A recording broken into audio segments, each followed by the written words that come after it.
কয়েক শতাব্দী আগেও মুসলিমরাই নিয়ন্ত্রণ করত বিশ্বের বৃহৎ অংশের রাজনীতি। অটোমান, মুঘল, আব্বাসীয় ও ফাতেমীয় সাম্রাজ্য ছিল এশিয়া, ইউরোপ ও আফ্রিকার বিস্তীর্ণ অঞ্চলের শাসক। তবে সময়ের পরিবর্তনে আজ মুসলিম বিশ্বের প্রভাব অনেকটাই হ্রাস পেয়েছে। তবুও সামরিক শক্তির দিক থেকে কিছু মুসলিম দেশ এখনও বিশ্বের গুরুত্বপূর্ণ খেলোয়াড় হিসেবে টিকে রয়েছে।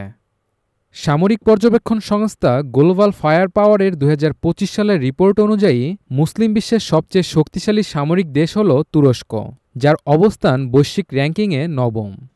তুরস্কের পরে দ্বিতীয় অবস্থানে রয়েছে পাকিস্তান, যা ১২তম শক্তিশালী দেশ হিসেবে তালিকাভুক্ত। এটি মুসলিম বিশ্বের একমাত্র পরমাণু শক্তিধর দেশ। পাকিস্তানের আছে উন্নত মিসাইল, পরমাণু বোমা এবং নিজস্বভাবে তৈরি যুদ্ধবিমান JF-17 থান্ডার। তৃতীয় অবস্থানে রয়েছে ইন্দোনেশিয়া, যার অবস্থান ১৩তম। চতুর্থ স্থানে ইরান, যারা নিজেরাই প্রায় সব ধরনের অস্ত্র তৈরি করে।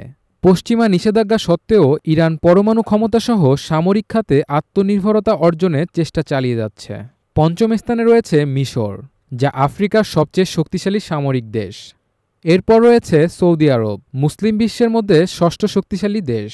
সপ্তম স্থানে রয়েছে আলজেরিয়া এবং অষ্টম অবস্থানে রয়েছে নাইজেরিয়া। বাংলাদেশ বিশ্ব র্যাঙ্কিংয়ে ৩৫তম, তবে মুসলিম বিশ্বের মধ্যে এটি নবম অবস্থানে রয়েছে। সবশেষে দশম অবস্থানে রয়েছে মালয়েশিয়া। এই দেশগুলো শুধু নিজেদের সুরক্ষা নিশ্চিত করছে না, বরং বৈশ্বিক রাজনীতিতে মুসলিম বিশ্বের সক্রিয় উপস্থিতিকেও তুলে ধরছে।